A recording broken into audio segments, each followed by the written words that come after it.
اور اب ہم نصیر انجم صاحب سے پاکستان میں بات کرتے ہیں۔ یہ ہمیں ایک یوٹیوب سے ایک لنک ہمیں بہت سے ویورز نے بھیجا۔ صادق بودن صاحب نے سب سے پہلے مجھے ان سے ملا تھا اس راہ ہدا کے ای میل ایڈریس پہ، تو ان کے حوالے سے ہم بات کرتے ہیں۔ وہ ایک لنک ہے ایک پروگرام میں، جاوید غامدی صاحب سے اکثر لوگ ہمارے جو اردو پروگرامز اور ٹیلی ویژن چینلز دیکھنے والے ہیں وہ واقف ہیں، جو نہیں واقف ان کے لیے میں بتا دیتا ہوں کہ وہ ایک عالم دین ہیں اور جو ہے وہ لبرل اور روشن خیال ہونے کا دعویٰ ہے ان کا۔ لیکن ایک بات یہ بھی یاد رکھنی چاہیے، بالخصوص جب ہم یہ ٹیلی ویژن چینلز دیکھتے ہیں اور اس پہ دوسرے سپیکرز کو سنتے ہیں، کہ روشن خیالی اگر تو مسلمان رہتے ہوئے روشن خیال ہونے کا دعویٰ کرنا ہے تو روشن خیالی بجز اسوہ انسان کامل صلی اللہ علیہ وسلم کے آپ کو کہیں نہیں مل سکتی، اس سے باہر نکل کے نہیں مل سکتی۔ اس مختصر تعارف کے بعد ہم آگے چلتے ہیں۔ اور نصیر انجم صاحب جو ویڈیو انہوں نے بھیجی ہے اس میں انہوں نے جاوید غامدی صاحب نے ایک نجی ٹیلی ویژن کے ایک پروگرام میں کہا ہے، ان کو سوال کیا گیا کہ کیا احمدیوں کی خلافت سچی ہے؟ اس پر انہوں نے جواب دیا کہ خلافت کا تصور کوئی دینی تصور نہیں ہے، یہ ایک سیاسی تصور ہے۔ جن انبیاء کو ریاست نصیب ہوئی انہوں نے خلفاء پیچھے چھوڑے، جنہیں ریاست نہیں ملی انہوں نے حواری یا شاگرد چھوڑے، اس لیے یہ سوال ہی غلط ہے۔ یہ وہ کہتے ہیں غامدی صاحب کہ اس لیے یہ سوال ہی غلط ہے کیونکہ خلافت کا تصور اسلامی ہے ہی نہیں۔ ہمارے پاس رہ گئے ہیں 20 منٹ جس میں ہم نے 3-4 اور سوالات پہ بات کرنی ہے۔ نصیر انجم صاحب جی، نصیر انجم صاحب السلام علیکم۔ جی السلام علیکم، میں اس کا جواب عرض کرتا ہوں۔ یہ بات اگر انہوں نے کہی ہے تو بہت ہی خطرناک بات ہے، عالم دین کہلا کے اور یہ سمجھ بوجھ رکھنے کا دعویٰ کرنے کے باوجود یہ بات کرنا کہ خلافت کا تصور اسلامی اور دینی تصور نہیں ہے بلکہ محض سیاسی تصور ہے، اس کو سن کے رونگٹے کھڑے ہوتے ہیں کہ کس طرح یہ بات کی جا سکتی ہے جبکہ نص صریح موجود ہے اور کھلے دلائل موجود ہیں جن سے پتہ لگتا ہے کہ یہ خالصتاً ایک دینی تصور ہے اور دینی انسٹیٹیوشن ہے خلافت۔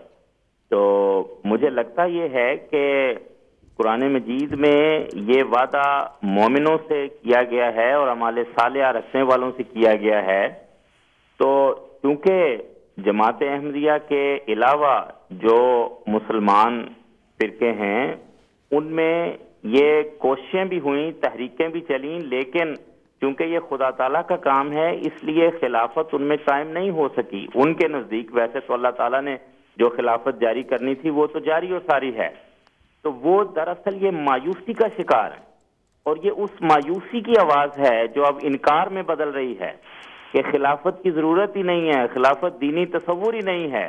تو اس لحاظ سے یہ نہایت ہی مایوسی اور خطرناک تصورات کی آواز دکھائی دیتی ہے، اس لیے اس کی تردید بہت ضروری ہے، اور ہم جماعت احمدیہ تو اللہ تعالیٰ کے فضل سے جو بھی بات کرتی ہے، جو بھی عقیدہ رکھتی ہے، وہ قرآن و حدیث پر مبنی ہوتا ہے۔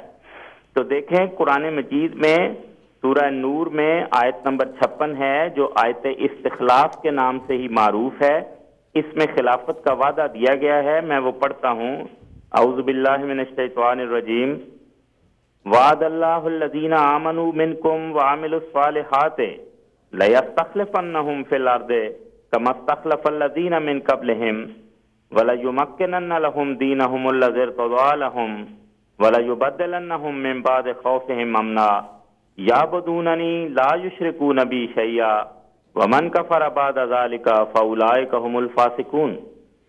اس کا ترجمہ یوں ہے کہ اللہ نے تم میں سے ایمان لانے والوں اور مناسب حال عمل کرنے والوں سے وعدہ کیا ہے کہ وہ ان کو زمین میں خلیفہ بنا دے گا جس طرح ان سے پہلے لوگوں کو خلیفہ بنا دیا تھا، اور جو دین اس نے ان کے لیے پسند کیا ہے وہ ان کے لیے اسے مضبوطی سے قائم کر دے گا، اور ان کے خوف کی حالت کے بعد وہ ان کے لیے امن کی حالت تبدیل کر دے گا۔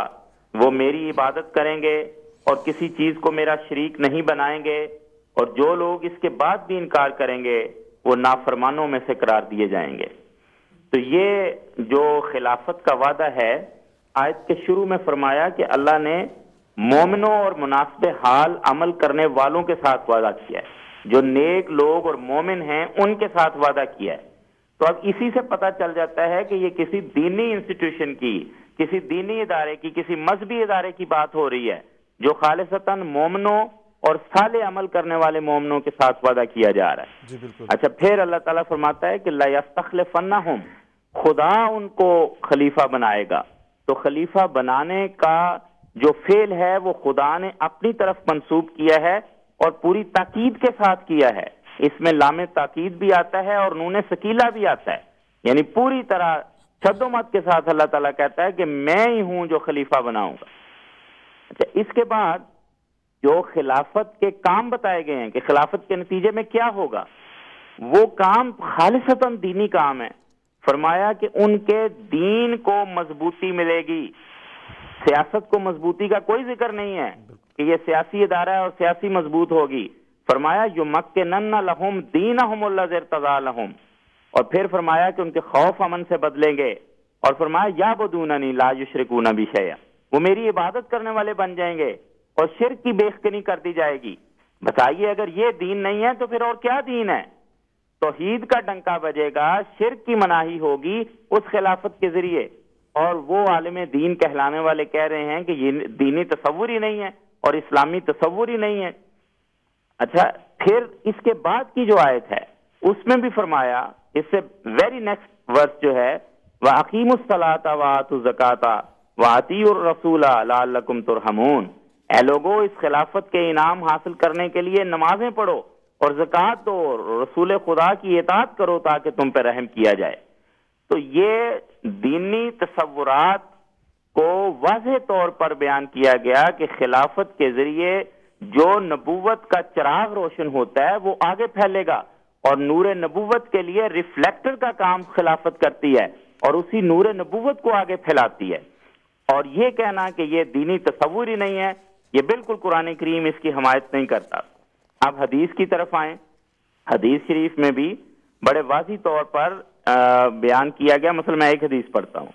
نبی پاک صلی اللہ علیہ وسلم فرماتے ہیں، یہ مسند احمد بن حنبل میں بھی آئی ہے اور ابو داؤد میں بھی آئی ہے، وَمَن يَعِشْ مِنْكُمْ فَسَيَرَىٰ اخْتِلَافًا كَثِيرًا. نبی پاک صلی اللہ علیہ وسلم بعد کے حالات بیان کرتے ہوئے فرماتے ہیں کہ جو زندہ رہے گا وہ اختلاف دیکھے گا. فَعَلَيْكُمْ بِمَا عَرَفْتُم مِّن سُنَّتِي وَسُنَّتِ الْخُلَفَاءِ الرَّاشِدِينَ الْمَهْدِيِّينَ. تو میں تمہیں نصیحت کرتا ہوں کہ تم میری سنت کو مضبوطی سے پکڑ لینا، اس پہ قائم ہو جانا، اور میرے خلفاء جو راشدین ہدایت والے ہوں گے اور مہدیین اور خدا سے ہدایت یافتہ ہوں گے اور ہدایت دینے والے ہوں گے، ان کی سنت پہ عمل کرنا. تو اب بتائیے کہ وہ خلیفہ جو خدا کی طرف سے ہدایت یافتہ ہے اور لوگوں کو آگے ہدایت دے رہا ہے، کیا اس کو دینی تصور ہی حاصل نہیں ہے؟ کیا اس کو یہ کہا جائے گا کہ وہ محض سیاسی تصور کی پیداوار ہے؟ یہ بڑا ظلم ہے. پھر نبی پاک صلی اللہ علیہ وسلم اس آخری زمانے میں خلافت کا ذکر نبی پاک صلی اللہ علیہ وسلم نے حدیث میں فرمایا ہوا ہے کہ جس طرح دور اول میں خلافت راشدہ قائم ہوئی، اسی طرح دور آخر میں بھی خلافت راشدہ قائم ہوگی. دیکھیں حضور فرماتے ہیں تکون النبوت فیکم ما شاء اللہ، کہ جب تک اللہ چاہے گا نبوت تم میں رہے گی، پھر اللہ تعالیٰ اس کو تم میں سے اٹھا لے گا. ثم تکون خلافت علی منہاج النبوہ، پھر نبوت کے طریق پر ہی خلافت قائم ہوگی، اور جب تک اللہ چاہے گا وہ رہے گی، پھر اس کو اٹھا لے گا. پھر ثم تکون ملکن عاضن، ایک دوسرے کو کاٹ کھانے والے ملک اور بادشاہ آ جائیں گے. فتکون ما شاء اللہ ان تکونا، وہ جب تک چاہے گا رہیں گے، پھر اللہ اٹھا لے گا. پھر ملکن جبریہ آ جائیں گے، جو جابر حکومتیں ہیں، ظالم حکومتیں ہیں، وہ آ جائیں گی، اور جب تک اللہ چاہے گا وہ رہے گا، اور پھر اللہ اس دور کو بھی اٹھا لے گا. پھر فرمایا ثم تکون خلافت علی منہاج النبوہ، کہ اس کے بعد پھر نبوت کے طرز پر خلافت قائم ہوگی. تو نبی پاک صلی اللہ علیہ وسلم نے نبوت کے ساتھ اس خلافت کو باندھا ہے کہ جس طرح نبی پاک صلی اللہ علیہ وسلم کی بعد آپ کے طریق کو جاری رکھنے کے لیے خلافت راشدہ قائم ہوئی، آخری زمانے میں پھر امام مہدی اور مسیح موعود کے ذریعے یہی خلافت راشدہ کا دور ثانی قائم ہوگا. اور یہ خدا کے فضل سے جماعت احمدیہ کی خلافت ہے جو حضرت مرزا غلام احمد قادیانی علیہ الصلوۃ والسلام مسیح موعود کے بعد خلافت جاری ہوئی. جی ٹھیک بالکل. اچھا یہ جو انہوں نے کہا کہ یہ جو نبی جن کو سلطنت ملتی ہے صرف وہ خلفاء ان کے ہوئے ہیں اور باقی نبیوں کے خلفاء نہیں ہوئے، یہ بھی درست بات نہیں ہے۔ اصل خلافت کا سارا تصور دینی اور مذہبی ہے، جیسا کہ قرآن و حدیث سے پتہ لگتا ہے۔ ہاں اگر حکومت اور سلطنت ہو تو یہ ایک اضافی بات ہے کہ یہ بعض اوقات حاصل ہوئی لیکن بعض اوقات حاصل نہیں ہوئی۔ چنانچہ حضرت عیسیٰ علیہ السلام ان کو حکومت نہیں ملی، لیکن ان کے بعد خلافت جاری ہوئی، جو پطرس ان کے جانشین بنے، اور اس کے بعد آج جو بگڑی ہوئی شکل ہے اس خلافت کی وہ پاپائیت کی شکل میں ہے، اور یہ پوپ کا سلسلہ 2000 سال سے چل رہا ہے۔ اگرچہ یہ بگڑی ہوئی شکل ہے لیکن اس کا آغاز حضرت مسیح علیہ السلام کے بعد آپ کی جانشینی سے ہوا، تو اللہ تعالیٰ نے ان کو بھی جانشین اور خلیفہ عطا کیے، حالانکہ ان کو حکومت اور سلطنت تو نہیں ملی تھی۔ جی بالکل ٹھیک، جی بالکل نصیر جی۔ یہ خلافت حضرت محمد مصطفیٰ صلی اللہ علیہ وسلم کی غلامی میں دور اول میں قائم ہوئی، اور آج حضرت مسیح موعود علیہ السلام کے بعد آپ کے خلفاء کا سلسلہ جاری ہے، اور یہ خلافت حقہ ہے اور عین اسلامی اور دینی تصور ہے۔ جی بہت بہت شکریہ نصیر انجم صاحب، جزاک اللہ، شکریہ۔ لیکن ظاہر ہے کہ اس موضوع پہ بہت ابھی ہم کہنے کو باقی ہے۔ ہم اس طرح کریں گے کہ آئندہ پروگرام میں انشاءاللہ جو ایک سوال بھی ہمیں آیا ہے کہ جماعت احمدیہ میں خلیفہ کے انتخاب کا طریق کیا ہے، اس پہ بھی بات کریں گے، تو ساتھ ہم خلافت کا درست تصور دوبارہ ایک دفعہ اس کے اوپر تفصیل سے بات انشاءاللہ